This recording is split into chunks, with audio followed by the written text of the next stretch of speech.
There's good stress and bad stress. Good stress is you're forcing your body in a safe environment to undergo a controlled stress response to build up the resiliency of how your body can adapt and move outside that stress.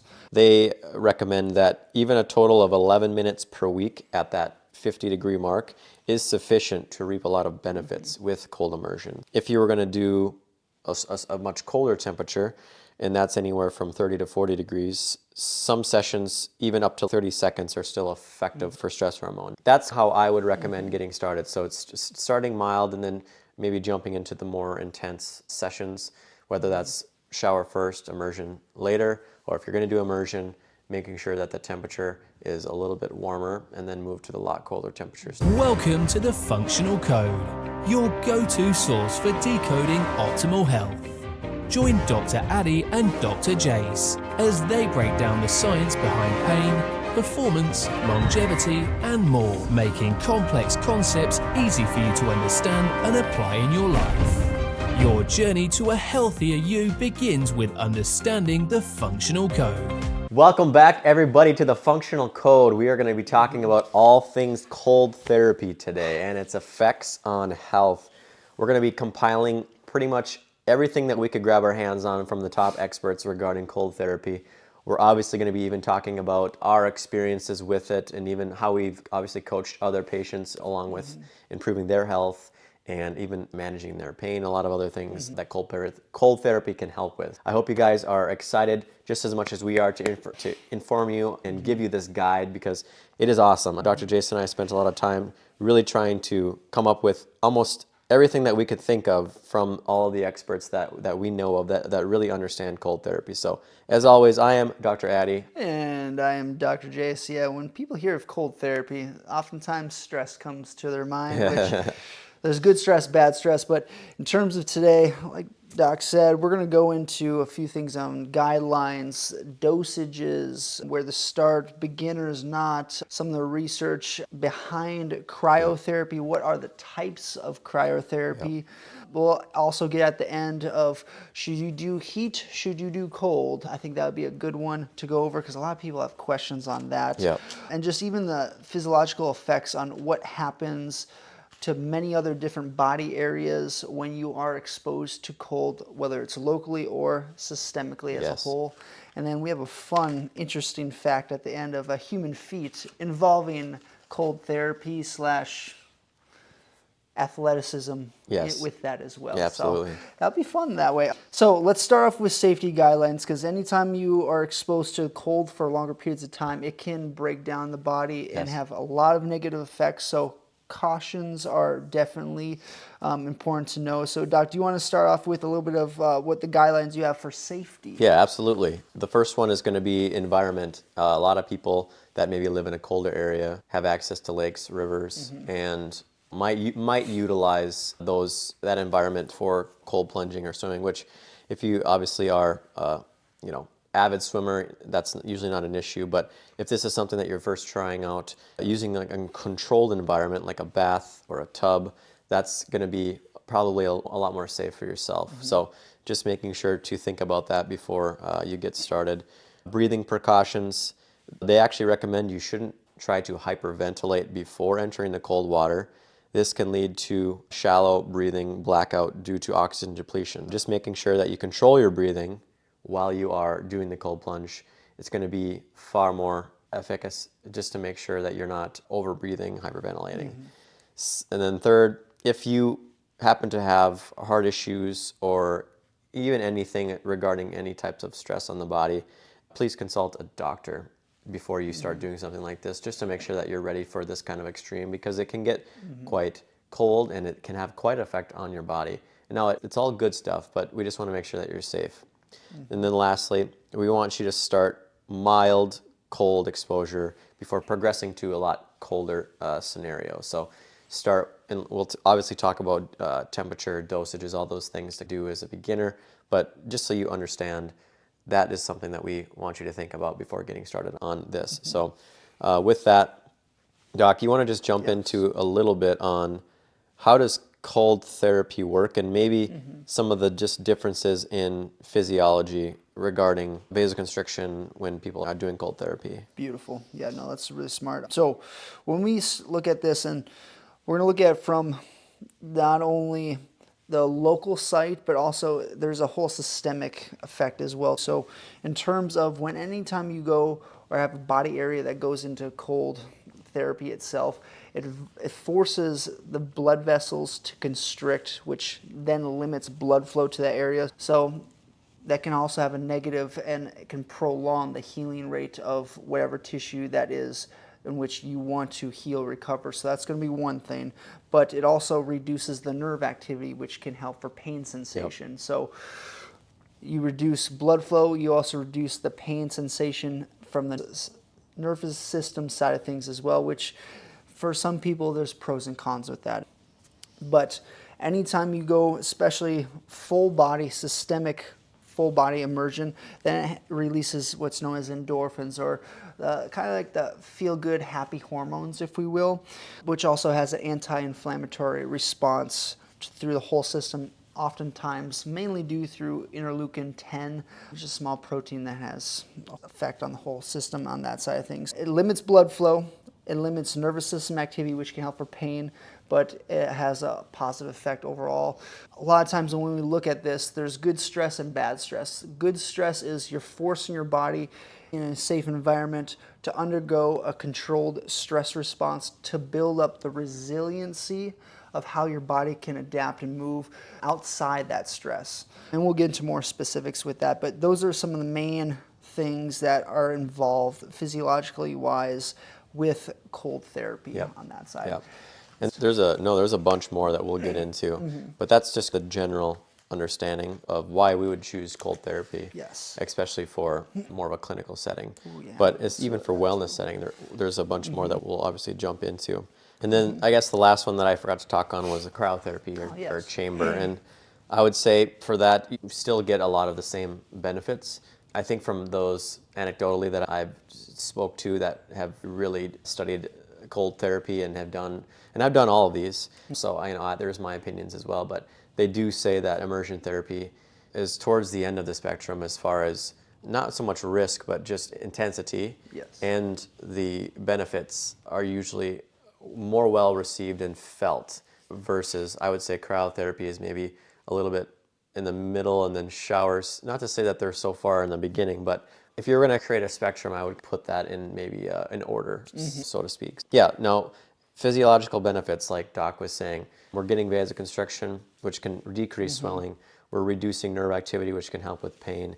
But there are a couple, even actually, I would say even 4 to 5 more things that we can talk on regarding physiological benefits. So for number one, like Doc said, we're increasing epinephrine, norepinephrine, all of these other hormones that can enhance focus, alertness.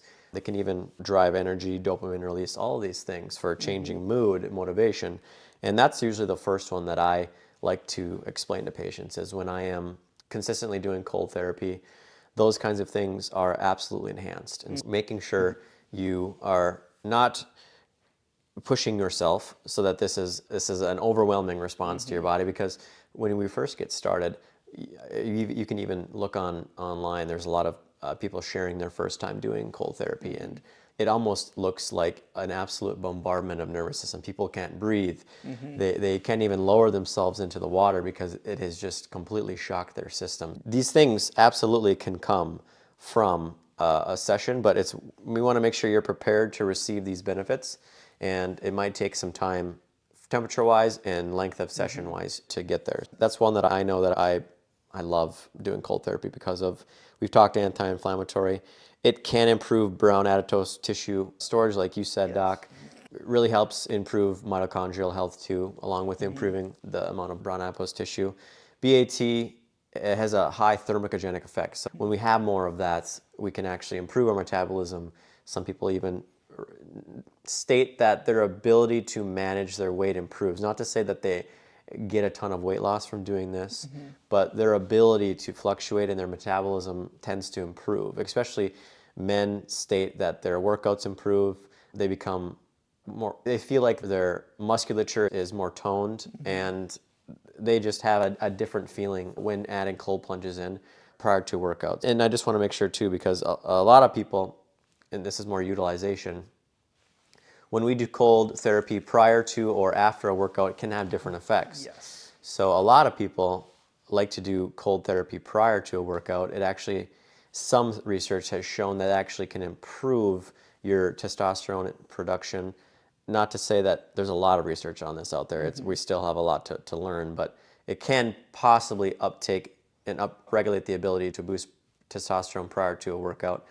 And then there is some research showing if you do it after a workout, it might even delay or limit hypertrophy. Yes. And I just want to make sure, is that Yes. from what you read too? Yeah, if you want to try to gain muscle, you want to limit cold, especially underwater immersion, for a good 2 to 3 hours post your exercise workout. Now, that's different from endurance training. It's different than any sporting athletic event to where you're not trying to gain muscle. Then it helps incredibly. Recovery for, and pain and yes, those things, absolutely. for sure.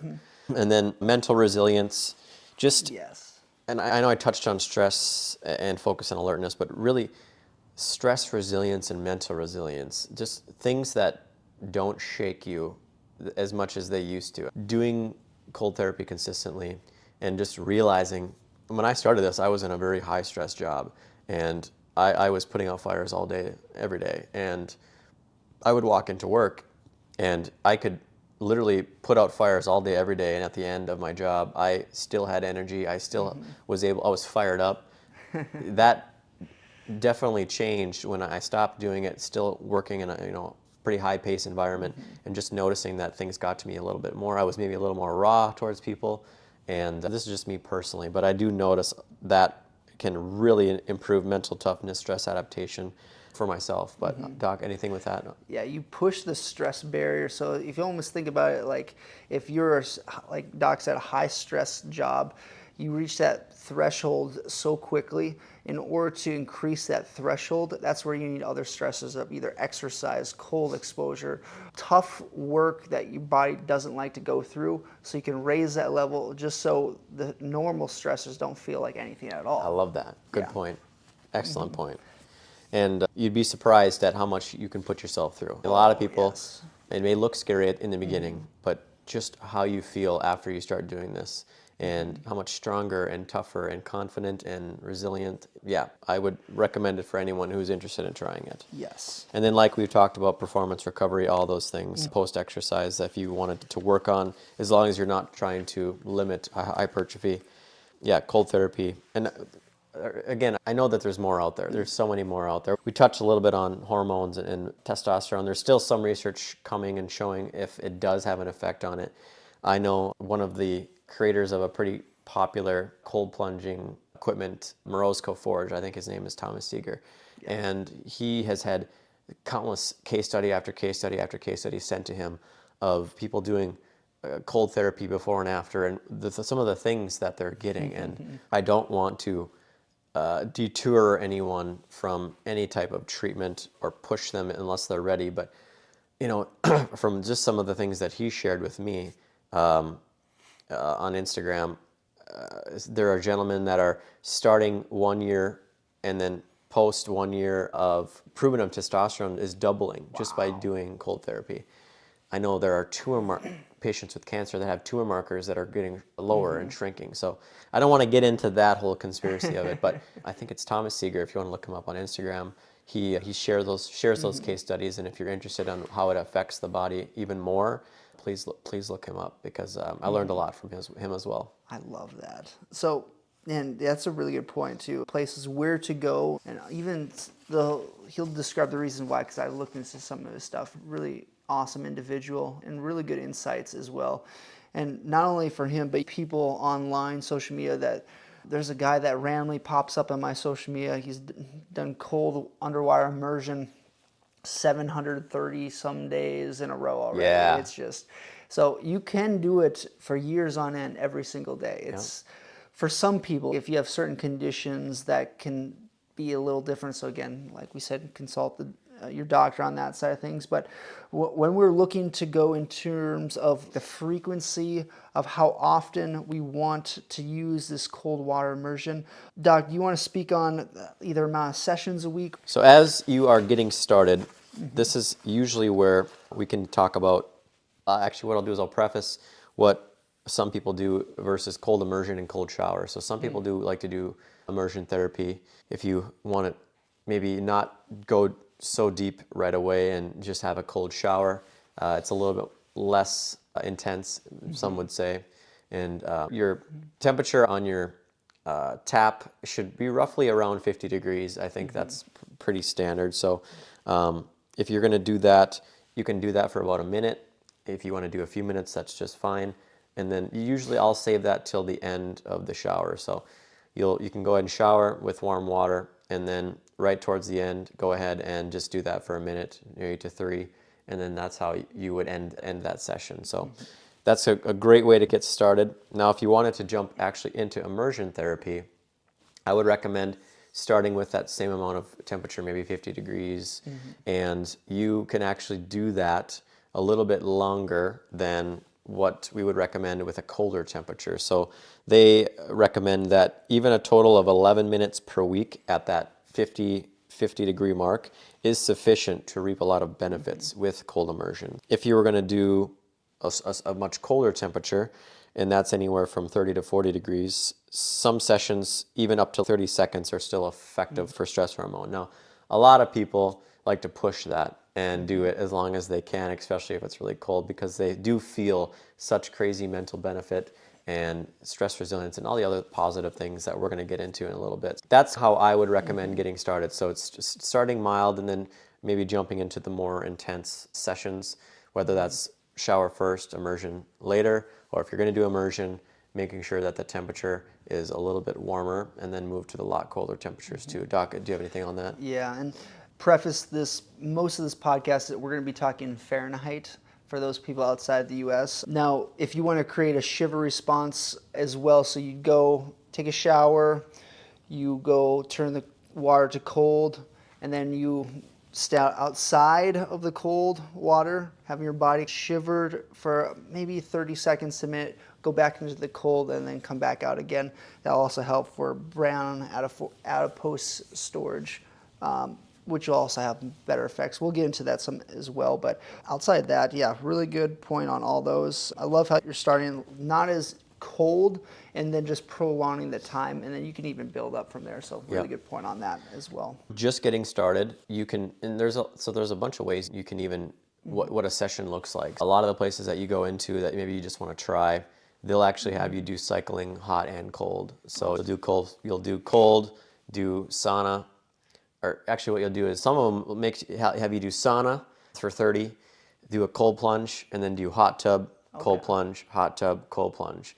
And it's just this kind of contrast therapy. If you want to do that to get started, it is nicer because if the cold gets to you, you can jump in the hot tub quick, warm up, and then try to get back into the cold. If you just want to go right at it and just try cold and just sit in it for 2 minutes and call it a day, you can do that too. But getting started, I would recommend a warmer temperature of, like I said, the temperature on your shower or your bath should be right around 50 degrees. It's a good place to get started. I wouldn't add ice and a bunch of other things to make it colder yet. I know you might see things on Instagram and TikTok, but just start with tap. And yeah, try to sit in there. You can get started even for a few minutes, but research does show about 11 minutes per week to really see therapeutic change. And that's just, again, we say this is because this is what the best research that we have. Now, there might be people out there doing things that we haven't even heard of yet, and we haven't studied it, so we don't really know. But this is right now the best that we have. So to get started, try a couple times a week. If you want to push to 3-4 times a week, that's great, until you get to every single day. Like Doc said, this is something you can do every day if you really wanted to. And then once you want to get into the colder temperatures, that's where you might have to just start 30 to 40 degrees, even 30 seconds, because you'll just notice the intensity on the nervous system, just the shunting of blood and how you feel in your extremities can feel different. And if that's tougher for you, that's okay. Just work your way down And there are units out there you can purchase that you can turn down the temperature, and you can drop it 1 degree at a time. Just obviously take care if you want to buy a thermometer and start adding ice to your bath if you just want to do it at home. Yeah, there's so many different ways that I think you can approach it. For me, I'm lazy. I don't want to do all that. I want it to be done for myself. So I just go to a place that already has all the equipment. I go and do it. It is nice because I do like the contrast therapy. I do feel like the hot and the cold creates certain change. And we'll actually, after this podcast, put out another podcast on hot therapy too, just so people know the effects of that. But yeah, anything as far as your routine, Doc, or things that you feel can add change or benefit to session time, temperature, length, those kinds of things. Yeah, I think you touched on everything quite well. I think when understanding certain situations during the cryo, especially underwater immersion therapy, or even going back and forth between contrast, so heat to the cold, there's going to be, for most people, a weird prickly burning sensation that dies down after a couple seconds. So just to almost prepare for that. A lot of the pain nerve endings throughout your whole body, especially more on like the dermal layer of the skin, have almost like a miscommunication, which sends a weird signal up to the brain, and that's that confusion that just has to re-regulate itself. Not to say anything crazy bad for most people that's happening, but just to understand that. And then when you are going into these colder temperatures, it's important to understand that your breathing matters to be able to stay in those colder temperatures for a while. Okay. Whether you have to longer exhale breathing, that will help significantly recalm your nervous system down from that flight or fight, that incredibly high stress response. Now, there's other circumstances that you can get into to reoxygenate cells in terms of more inhale before going in. But if you do a certain techniques like that, you definitely want to follow a provider or someone that knows what they're talking about before you even go into certain techniques. I'm specifically talking about the Wim Hof method before you do this on yourself, because it can shock the heart, the system, and can lead to other vascular problems from there. But there is different ways that you can go about that. But for most people, like we said, starting off, longer exhale breathing, understand that there's going to be these weird sensations. Your body's not going to like it. You're going to build up that stress response, and it'll have better effects for most people that use this therapy long term. So yeah, I think those are a few things to better understand. And yeah, like Doc said, if you're going to start anywhere, you definitely want to either go to a place or even start in cold showers. Yeah, I agree with that. Yeah. If you're in a desert, it's a little harder, especially in the summertime, so you're going to have to go someplace. We ran into that in Arizona ourselves, but yeah. And then I thought of one more point on top of that, which is if you're in a tub where you can actually get all the way under other than your head. So another thing too is I wouldn't recommend putting your head under the water. I know some people do, but in certain cases they do state that creates more of a hypothermic response. What I usually do is when I first got started, I was in a tub that was quite deep. So when I immersed myself, I really only was able to get to about my chest, and I had to keep my arms out of the water. As I continued to improve my resilience, I would then sit in and I could put my arms at least into the water, but it was still up to about chest level. Then when I finally was able to train, I was able to really submerge myself all the way down into my neck with everything underneath. And so you can work your way into that kind of techniques as well, just because it does make a difference with how many extremities you have in the water and how far down in the water you are. And so just so you know, that's maybe another thing you can think about, just continuing to push yourself as you try this out. And now that you brought that up, I got another thing that I thought too. So when you're in cold water, especially full body exposure, if there's moving water, automatically that's going to create more of a colder effect on the body, to where if you are in cold still water, your core body temperature is going to help radiate outwards. So you're going to notice it's going to be cold, and then you're going to feel fine, and almost for some people potentially feeling warmer. It's just your core body temperature radiating out to the still water.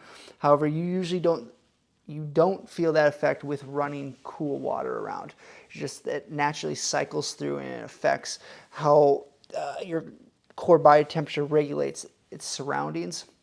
But if the water's swirling around, it's not able to adapt the surroundings around that water. But just something to pay attention to. If you want more intense running cool water, will have more of an effect as well. So for those people out there that have been doing this for a long time, you want to move in the water. Yes. So that way you don't give your body the ability to become warm. Yes. And with the shunting, which I haven't got there yet. I'm gonna stick when I get in that water. I have gotten up to my neck, but I still haven't.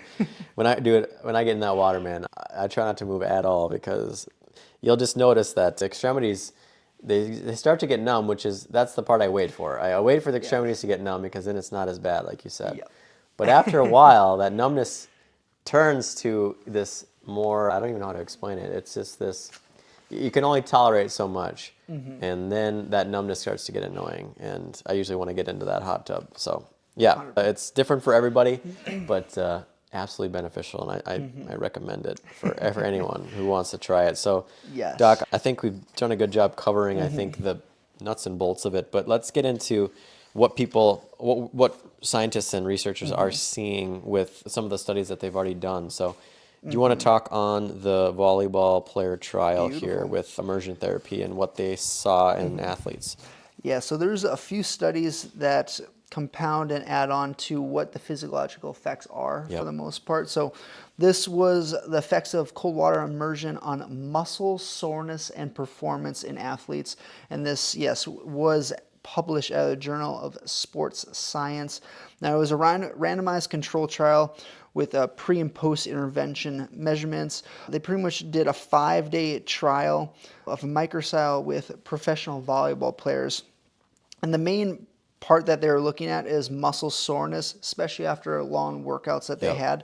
A lot of this was through visual analog scores and then improved recovery time as well. So what they noticed was that the athletes were able to mitigate the swelling from working out and from their volleyball practices, which then helped for them doing more work. So they saw positive effects with regular cold water immersion for 5 days, even from pre and post interventions from there. Awesome cold water immersion for muscle soreness and also performance athletics as well. Going back to what we said previously, if you're trying to build muscle, it's different than athletic performance, delayed muscle soreness, all that stuff. If you are feeling soreness, cold water immersion, definitely positive for most people on that. Agreed. Yes. Now this next one you added was, this was actually testing pain perception. So it's just strictly pain reporting and how cold can help that. Do you want to just touch on that? Yeah, absolutely. So this was cold therapy and pain perception in chronic pain patients, and this is a study of pain medicine. Now they did a longitudinal study of self-reported pain levels and physiological markers. A lot of these were through like blood levels as well. They noticed that the cold exposure significantly reduced pain perception and inflammatory biomarkers in chronic pain patients, thus leading to a better pain relief itself. So let's say for individuals potentially with fibromyalgia, even though there could be underlying causes that can also help with that, we can see this of like chronic pain patients of consistently going through cold water therapy will have an awesome effect. So when we brought this up in terms of diminishing the pain receptors at a local site and also a systemic site, that's where we're looking at in terms of this chronic pain being mitigated. So if you know of anyone that is going through pain, that have been dealing with pain for longer periods of time, obviously they need to consult with their physician to see if it's okay. Of course. But besides that, really good effects affecting the nervous system and the pain signal to the thalamus and to the brain from there. Yeah, and just in theory, cold immersion does such a great job of amplifying and re-regulating the nervous system as it is. And when you have patients that maybe have these kinds of conditions, you mentioned fibromyalgia, but there are others where the nervous system is not regulating appropriately. There's issues, and I could go deeper into that, but that's just the basis of that. So when you have this therapy to prove your tolerance, maybe your threshold, your nervous system either is too wired or not wired enough, those kinds of, again, I'm speaking vaguely, but you can understand why it has such an effect on these kinds of patients. So I don't know if there are neurologists or other providers using this therapy for these kinds of patients. But if you're listening and you are, let me know, because I've been curious about how I've been wanting to add cold therapy to practice for a very long time. And these are the patients that I feel that this would have a huge difference in. I haven't had the experience yet to work with patients using this therapy, but I do know of patients who have had certain issues nervous system wise who use cold therapy, and it does a tremendous job. And there's even other ones like asthma. Mike was talking about that in the last podcast, and it's all having to do with breathing and nervous system regulation and the vagus nerve and all these things that we talk about. And it's just incredible on some of the outcomes that people get. Take what you will from that. And I'm curious if you guys are willing to share your outcomes with it too, please. We're very interested in hearing that. Lastly, Doc, you have one here on mental health and cryotherapy. And I'm sure I already know the results, but go ahead. Yeah, so when you look at, even with this study, I'll break it down broadly, but if you're having symptoms of anxiety, depression, a lot of that is just, like Doc said, nervous system regulation. And how you can re-regulate that, a lot of it is through the breath, but it's putting yourself in a stressful situation. The study was a systematic review and meta-analysis on the effects of whole body cryotherapy on mental health problems. And they mainly looked at, like I said, anxiety, depression. They looked at many different health outcomes with this, but particularly when they noticed individuals went into this whole body immersion of cryotherapy, they noticed huge effects on positive outcomes for handling the anxiety and depression. They noticed that the scores and the times of episodes when they were anxious reduced significantly. Awesome. They also found, because of the dopamine pathway, people were less depressed or less times feeling depressed as well. Awesome effects, and that was a study in 2021. We'll have that down below, but that then goes speaking to the point of what we said earlier. If you raise that threshold of that pain sensation, of the anxiety, that stress level, to when you find yourself in your everyday life outside the cold water immersion, you're able to handle those situations incredibly well. So we're seeing pain management, we're seeing nervous system regulation, which then obviously helps with mental health from anxiety and depression. Absolutely. So awesome study on from that side, but it's looking at it from a broad perspective of what it can help with, and some of this goes to the reasons why, but yeah. And it's fun to see that they're already starting the research on this, because there's still not there's a fair amount, but we still have a lot of higher quality research to do. But I think that there's plenty of people out there doing it themselves, and this is where we get to experience the anecdotal side of things, where we're sharing stories. Some would argue that's not very high quality, but I would beg to differ. I think there's a lot that we can learn from other people, and I think there's a lot we can learn from the experiments and anecdotes of other people. Yeah, absolutely. Now, I know we've talked a little bit about brown adipose tissue on the pod, and I guess I can just go into this one. But so brown adipose tissue, when we are born, we have a lot of it when we're a baby, and as we get older, we actually lose a high amount of BAT, and we instead get what's called white fat tissue, which is important for both reasons. So white fat stores energy usually, and BAT is highly thermogenic, so it tends to burn more. It's thermogenic. It puts out calories and is a mitochondrial booster of energy. So why it's helpful to have more brown fat is because then your metabolism is just better regulated, among other things. Not only metabolism, but improving energy, even improving your weight, and those dealing with obesity. I'm sure there's huge ties to other things like sensitivity and insulin and all the other things we can talk about, including weight. So one study that showed definitely improvement in BAT with cold exposure was this study that was done in the American Journal of Physiology, and it's titled Cold Activated Brown Adipose Tissue in Human Adults, and we'll obviously share that with you. What they measured with CT scans with glucose tracers to measure BAT metabolic activity, and also MRI to measure BAT volume and structure. And I believe one more thing that they were able to see was the ability to metabolize lipids, and I think the one other part was glucose uptake and utilization. So it measured two things. It measured how well the metabolism was working regarding glucose, and what was the second one I just said? Lipids. Lipids, yes, lipid metabolism. And then it also actually just showed strictly, is there a change in the amount and structure of BAT? So what they found was after cold exposure, we saw better utilization and uptake of glucose in these patients that had insulin resistance, and there was a improvement in BAT activation and volume through cold exposure.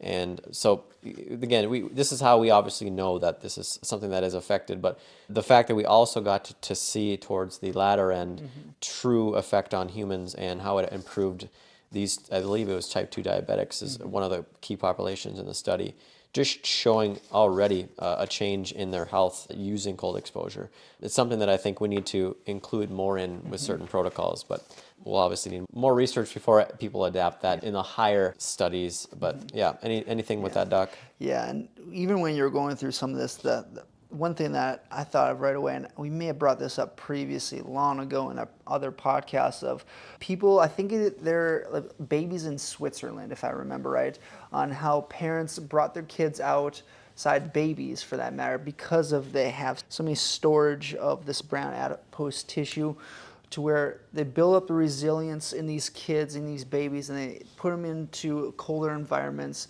play with them outside in the snow. They'll even leave them outside. Yeah, absolutely. Yeah. And, it's already going to have improvements of their whole immune function. Their kids are less sick. Yeah. It builds up the resiliency of their whole metabolism and nervous system as well too. We're starting to see this in different parts of the world for positive effects now. Ideally, we want to incorporate this worldwide. So from that perspective, for your kids to be cold safely, I think is important. But yeah, like exposing young ones, even babies, to a colder environment also have positive effects for them as well. So there is a bit of safety to it, but also we have to be smart as well for hyperthermia and frostbite and other stuff like that. Agreed. Yeah. Agreed. So Doc, I know we touched on the understanding of pre and post when to do cold therapy. So this is now we get into the post-exercise recovery strategy. So not so much interested in worrying about hypertrophy, but if you are a hard worker, exercise, athlete, performance, all that kind of thing, how does someone utilize cold water immersion therapy, and what are some of the research showing that? Absolutely. So, some of this stuff I already brought up in terms of strength versus hypertrophy versus like endurance type of effort depends on what your goals are and what you're training for. So when you look at specifically trying to build muscle, you still want a lot of blood flow after the workout for the tissue repair. So that's where you want to eliminate and not go into cold water immersion for a good 3 hours. There's some case studies saying 5 hours. So ideally just eliminating that idea itself. But anything else other than building up muscle, so that's like working on power type of exercise movements, whether it's working on endurance, sport specifics, that will all have a positive effect. So it depends on, do you want muscle or are you working on something else? So it gives you a good parameter on that side of things. Now in terms of time sensitivity, with cryotherapy, it limits blood flow to the area, which can help for soreness. It will also help for swelling. So if you have any past injuries or no swelling in your legs on a local area, and it's a little different from localized versus systemic, it has different effects.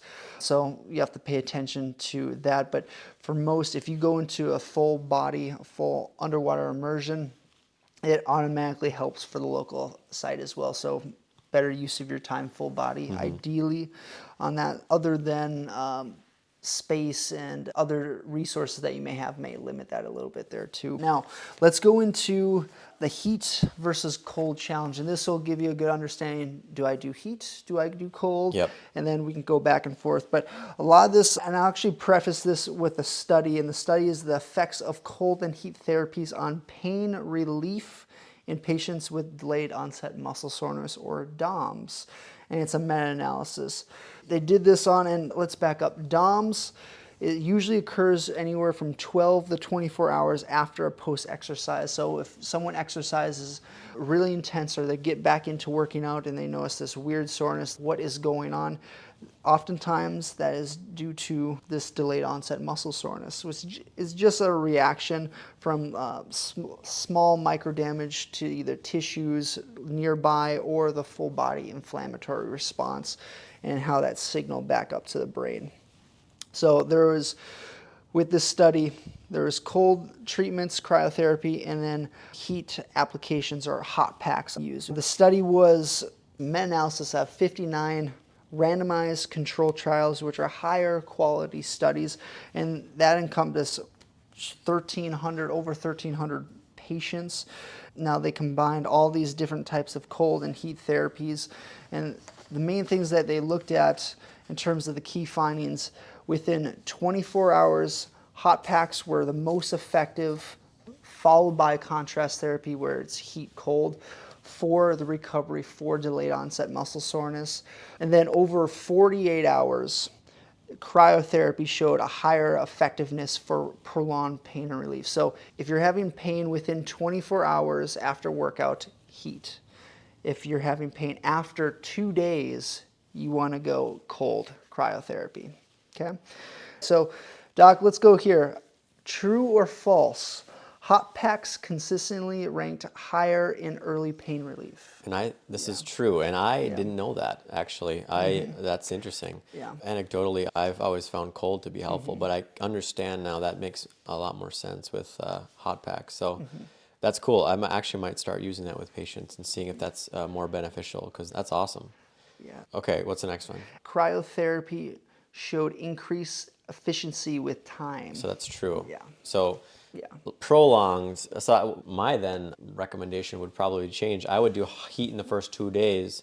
After that, switch to cold. Yes. That's interesting. Yeah, and this is with delayed onset muscle soreness, so Yeah. it could be a little different with pain. with pain for that pain management, Yeah. but it still gives a different insight to, because when I start reading this too, I thought it was a little If you ask different. any doctor, you're going to get a different response from Yes. every one of them, hot versus cold. We still are trying to figure that whole thing out, but this is great. I loved this. Okay. And then, okay, let's go next one. True or false? Passive recovery and ultrasound were less effective than active interventions. I'm going to say yes. So, wait a minute. So passive recovery and ultrasound were less effective than, well, what is active intervention? You're physically actively trying to activate the muscles instead. God, I don't know which one would be more effective. Is this talking for DOMs? Yes, delayed onset muscle soreness specifically. I would think exercise/rehab would be more effective than ultrasound and recovery, but maybe I'm wrong. Yeah. What was it? You're right. Okay. Yeah. Anytime you activate the nervous system to those tissues, it has a better signaling which can help filter out swelling, inflammatory response, Yep. versus someone just passively either moving your arm, moving an area. Ultrasound has minimal-ish effects on delayed onset muscle soreness. There's a couple fun things with that. Nice. Yeah, interesting. Yes, it is. But I know when I look at patients, I look at, okay, is there swelling? If there's swelling, I immediately think cryotherapy. If there's no swelling, then we can either go heat, cold. It depends on if they have arthritis or not, and that's where my mind is at with patients. But what are some of the things that you start thinking about? For me, it was definitely for what I've been doing currently. I'm also thinking about some of the things that other doctors have told me in the past, which some agreed with, some I don't.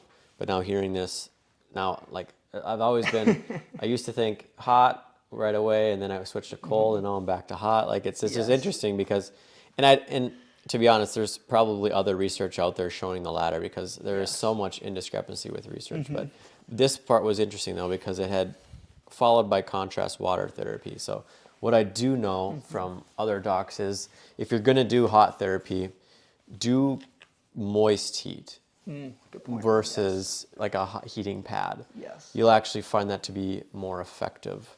So if you want to heat up like a wet towel versus just a heating pad, you'll find that to be more effective. So those are some other things that I remember from past research. But yeah, you can break down theoretically why you would do one versus the other. So if there's a lot of inflammation in an area and you want to try to limit that inflammation, cold is going to be Yes. the way to do that. But then you're thinking, okay, if I limit inflammation, I'm actually taking away some of the healing properties. So then you got to think, okay, should I do heat? And it's okay, heat might help with the pain, or if it's ramping up inflammation, it might make the pain worse. So Yes. I think it's really person dependent, and I usually give them my 2 cents of what I think they should do. But then I always say, hey, if you know your body and you prefer heat versus cold, just pick one. Yes. And more than likely, you're going to see some change with either of them, as long as you're not heating it for an hour or putting ice on your body for long periods of times, because that isn't helpful either. I usually say 20 minutes on and then 20 minutes off. Give it just a little bit of time before you continue to do that. But yeah, this has been interesting. Yeah. I'm definitely right there with you too. And yeah, like for example, like for me, when in a clinic setting, when we're trying to create change and adaptation, I want more blood flow to the area. So then I tend to lead towards more heat versus not. However, for the long chronic pain cases, and I definitely want to use this more, then I'm thinking, okay, underwire immersion, cryotherapy for sure. And if you're providing or looking at through different scopes, depending on what resources you have available, take a peek outside of what you have available. Not necessarily saying you have to get different other therapies, but maybe working with a business nearby that does some of these other therapies. Yeah. I think that will have a better effect. That way you can send your patients there and utilize other things that you may not have. It can help with overhead and a bunch of other things with that. But yeah, So I see, always learning and growing. I see you have a few others here down below with heat or cold. I'm interested. Yes.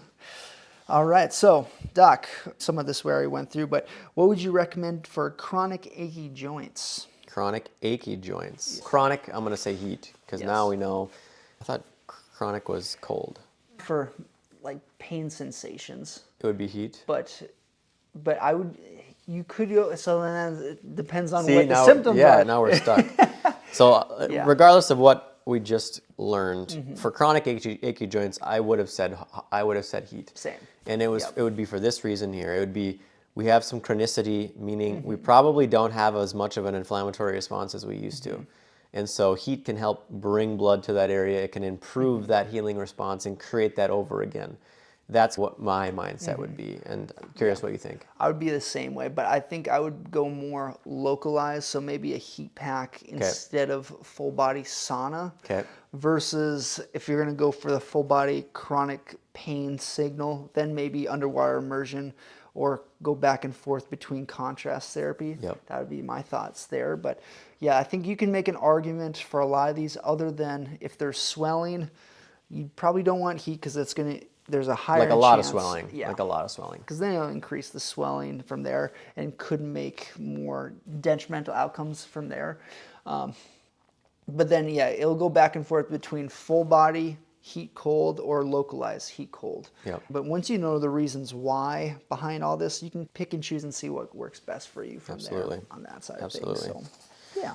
I know one more thing here, Doc. You have quite an interesting story from an individual who braved the cold a lot better and longer than I don't think I could ever get there, but maybe one day.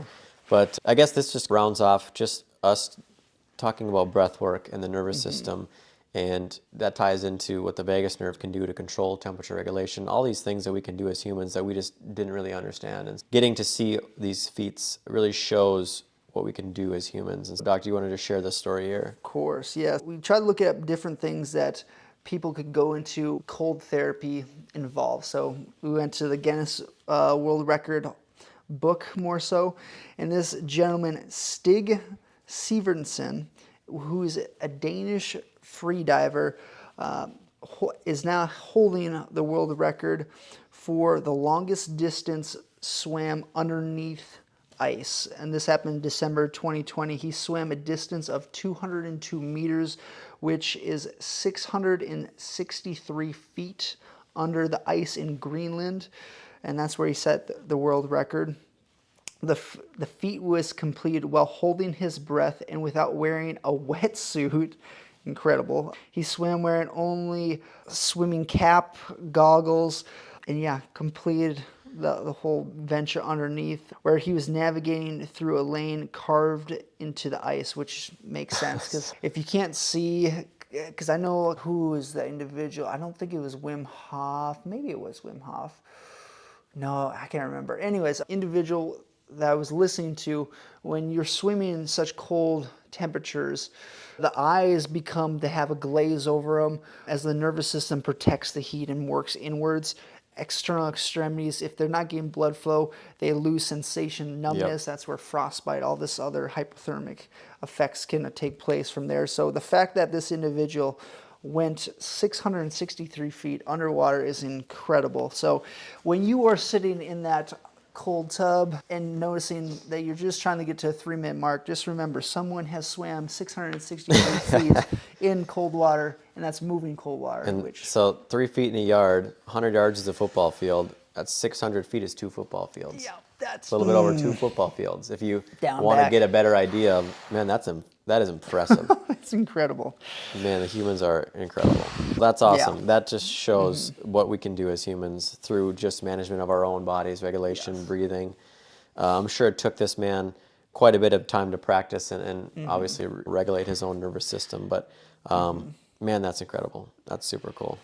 Yeah, that's awesome. And I know it just at the bottom here, it says cold shock. We didn't even touch on cold shock proteins that obviously get upregulated when we do cold immersion therapy. That was one more that we missed too. But yeah, and just cold shock proteins are what are created to help you be better to resist cold, basically. Yes. But it also has effects on the responses of your hormones and stress responses in your body. So those are just one more thing that I know that they measure when we do cold immersion therapy. Again, I said there are so many other things that they can measure and show change in with cold therapy. We hit on a bunch of them, but yeah, that's interesting. And yeah, if you guys want more information, by all means, leave comments down below on that. Share with someone that you feel like could benefit from this, whether they're having chronic pain, whether they're trying to figure out, do I use heat, do I versus ice? You can send that to them as well. And then also pay attention for the upcoming podcast on heat therapy. So we'll break down both sides of things so you have a general understanding from there. So yeah,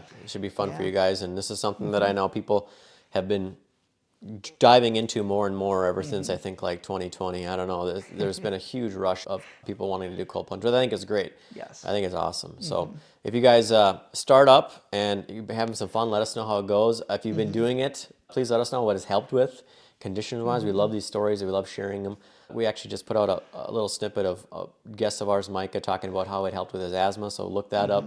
Yeah, by all means, this is something that really does make quite a difference in people's lives, and we're just excited to share about it. So obviously, subscribe, and thank you guys for watching today. Until next time, you guys have a great day. Let's go.